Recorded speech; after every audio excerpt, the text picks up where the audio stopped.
Lumbee people had been so resilient against these forms of hate for since the arrival of Europeans, nearly the arrival of Europeans, the last 300 or 400 years.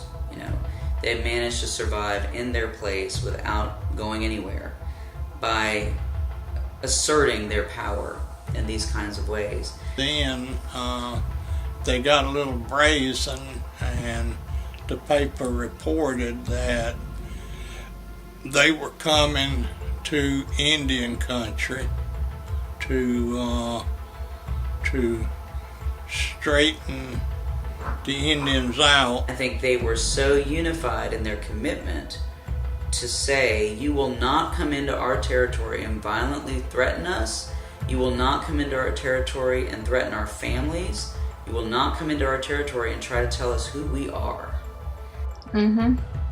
Because I had been in Korea in a combat outfit, and I had never seen that much firepower and nobody not get killed. Nobody got killed up there.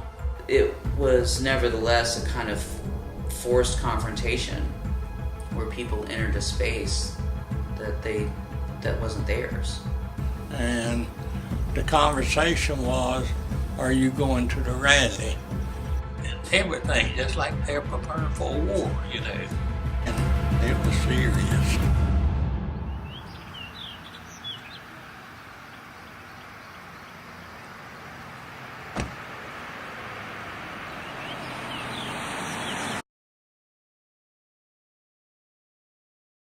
The Lumbee's historic homeland expands between the James River in Virginia, north of where we are today, to the Great Pee River of South Carolina, over all the way to the Atlantic Ocean, to the coast, and then inward to almost the foothills of the Appalachian Mountains. Our ancestors stem from that hundreds of small tribes and nations that occupied that territory prior to the arrival of Europeans.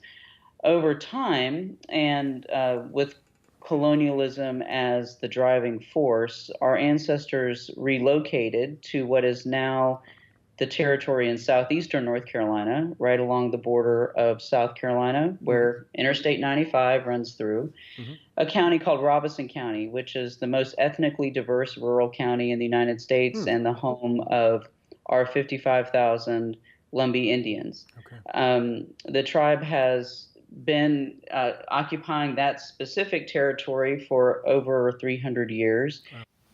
So segregation for Lumbee people in the early 20th century was really a kind of double-edged sword.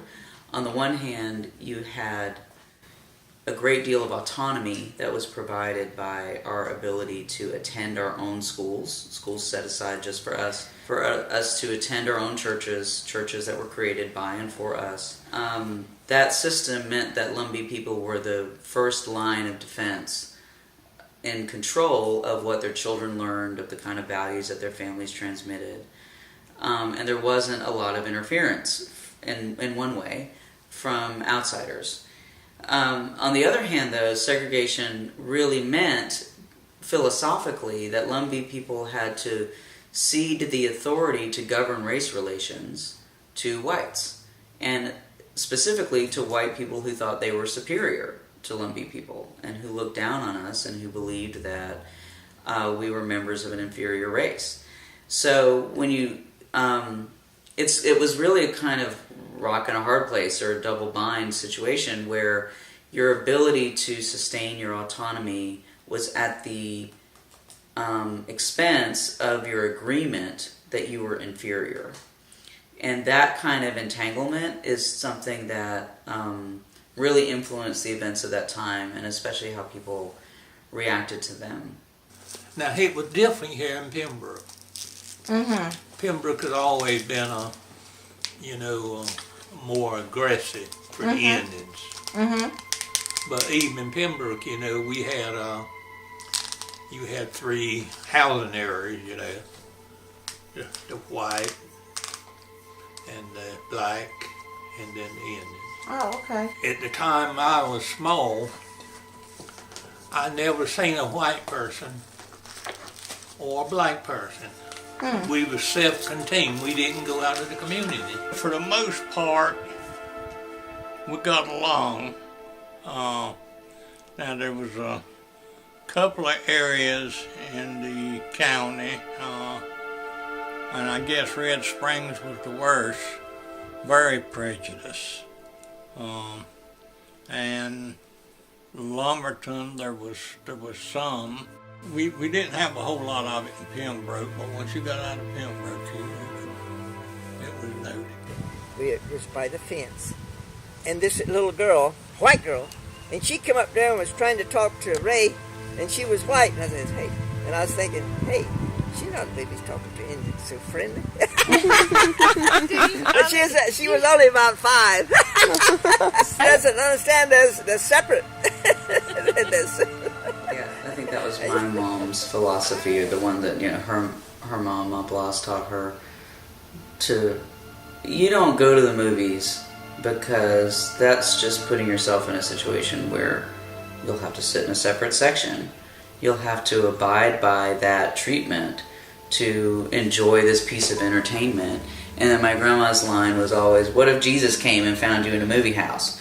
That was also the most clever way of like trying to make sure my mom got the message. Don't go and put yourself in the pathway of discrimination. Mostly, you know, the Indian people and the black people, they understood, you know, and they didn't normally put themselves in a position where this prejudice would surface. I feel that I have been so blessed, and every couple of days or so she would have to take me to Red Springs or wherever to get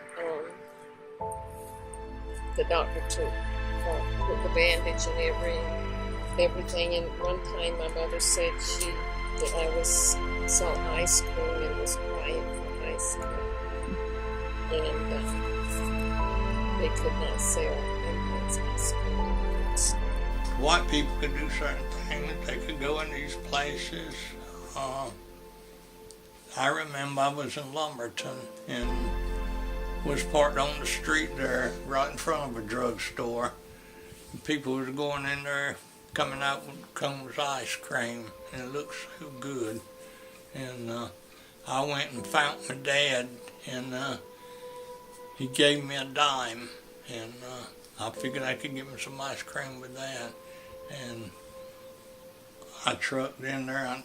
I must not have been over 8 or 9 then, and went into the drugstore and told them I wanted a cone of cream, and the lady looked at me and told me that they didn't have any. And I was watching them dip it for other people. And I stood and waited. And I didn't know the significance of that, but I saw I weren't going to get it, so I left. It almost makes me want to cry to this day when I pass that drugstore. But anyway, no hard feelings. That's just the way it was. And but it's so visceral, that sense of injustice, when it strikes, when it affects kids personally. And it's just hard to believe that people would hang on to that system for so long, knowing full well how it affected young people.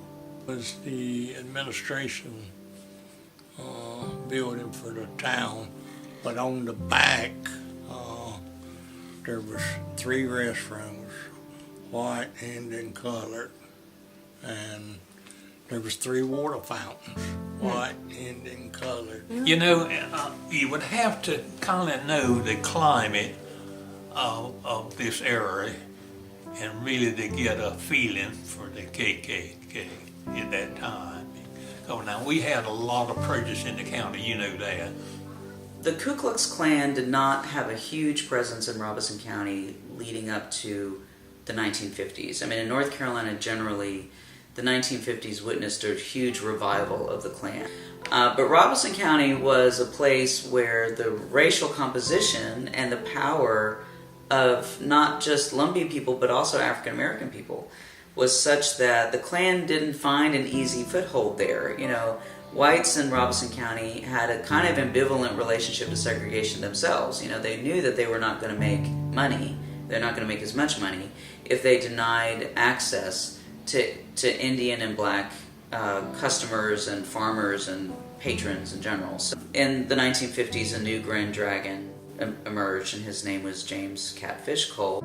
And Catfish had a strong following from South Carolina. Catfish Cole's following from South Carolina was quite energized around, philosophically sending a message to non-white people that they had no business advocating for their equality. And Lumbees became a target of Catfish Cole and particularly his South Carolina Klan following, because we represented everything that segregation was not. To have segregation, you have to be able to artificially divide people into two categories, white and non-white, or white and colored in the parlance of the time. And Lumbees belied that whole binary. Here we were, a community existing for hundreds, if not, thousands of years in this place that were neither white nor colored. We were native. We were an Indian, indigenous. Catfish Cole, and whatever reasoning he was using, believed that he could kind of make a point about the power of the Klan if he came and attacked us. So in January of 1958, he organized 2 cross burnings on the homes of Lumbee families. One was a family who had moved into a white neighborhood, because in the 1950s those economic opportunities began to break open, and whites were willing to sell homes in white neighborhoods to Lumbee Indians. Well, Catfish didn't agree.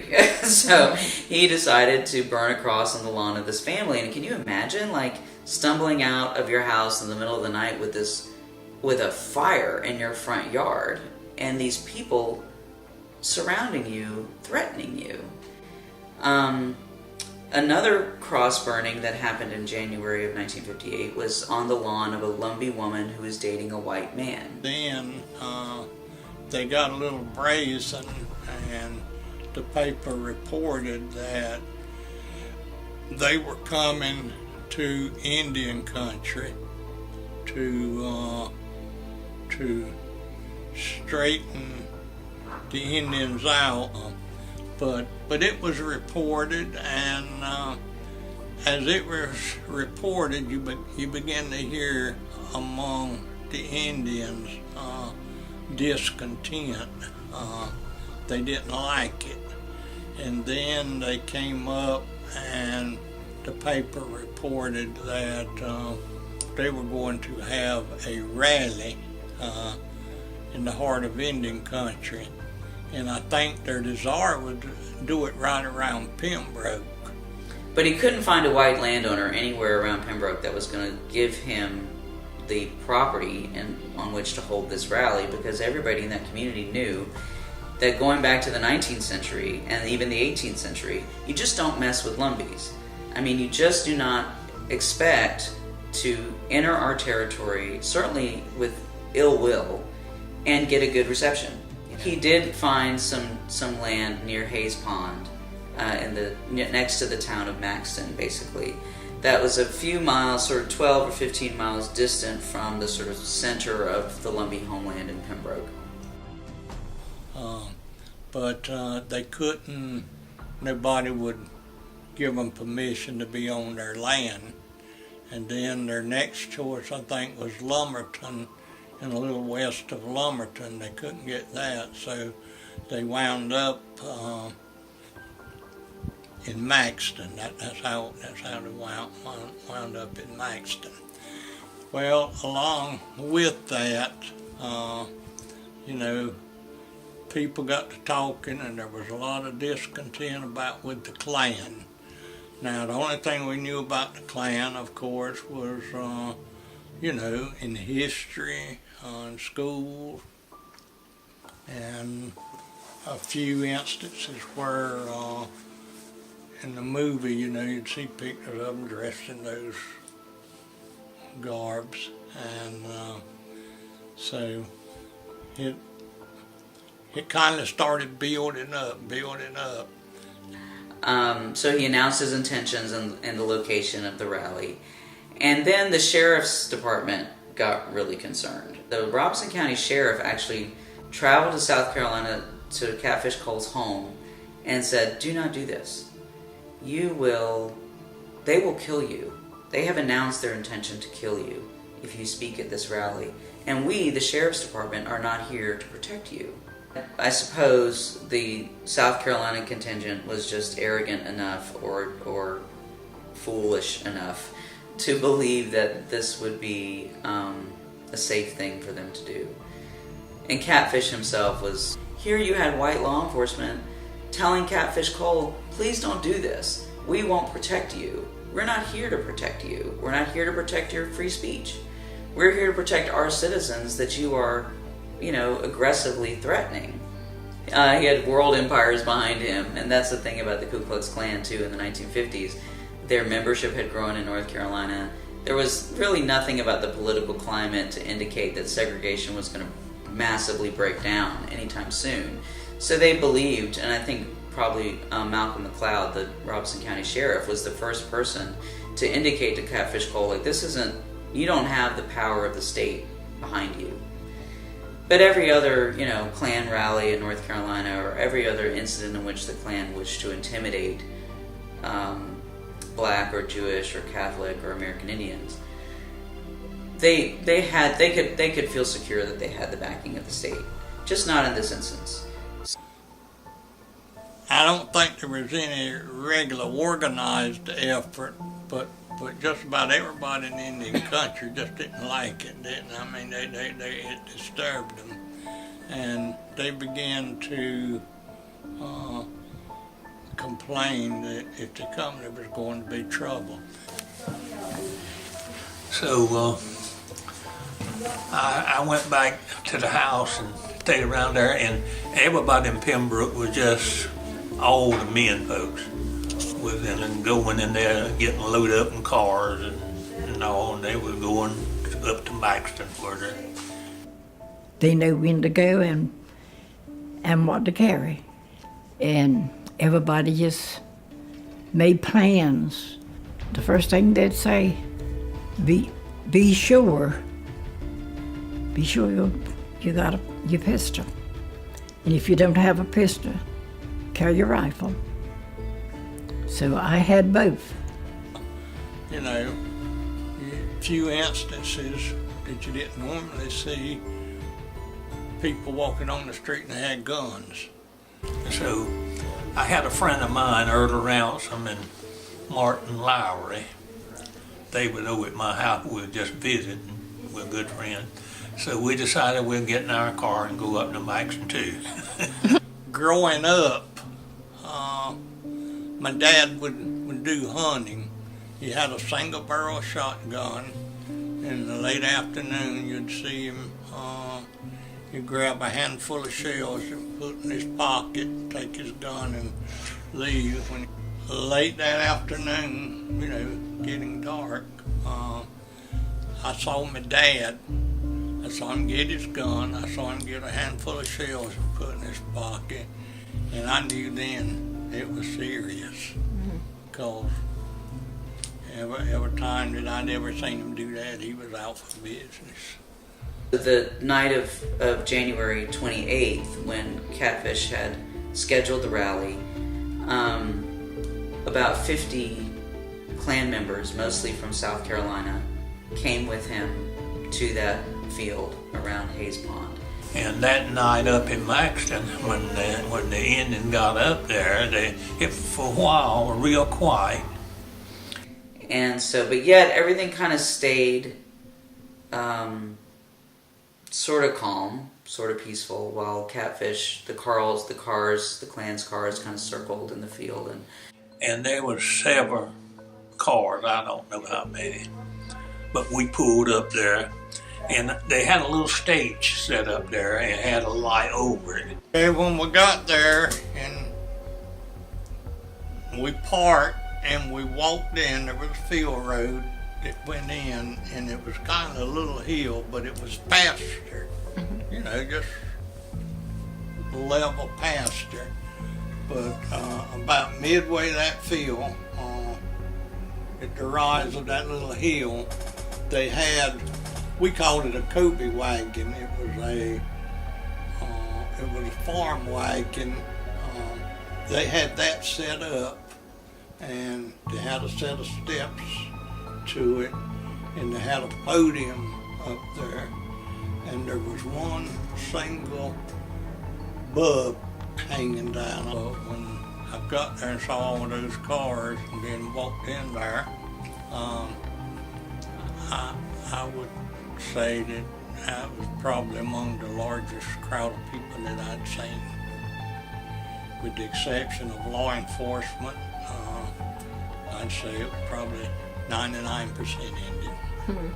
So he set up a light bulb, he had a generator with a little bit of electricity, he set up a microphone, there was some Christian, kind of onward Christian soldiers sort of music kind of playing, there was a flag there, KKK flag.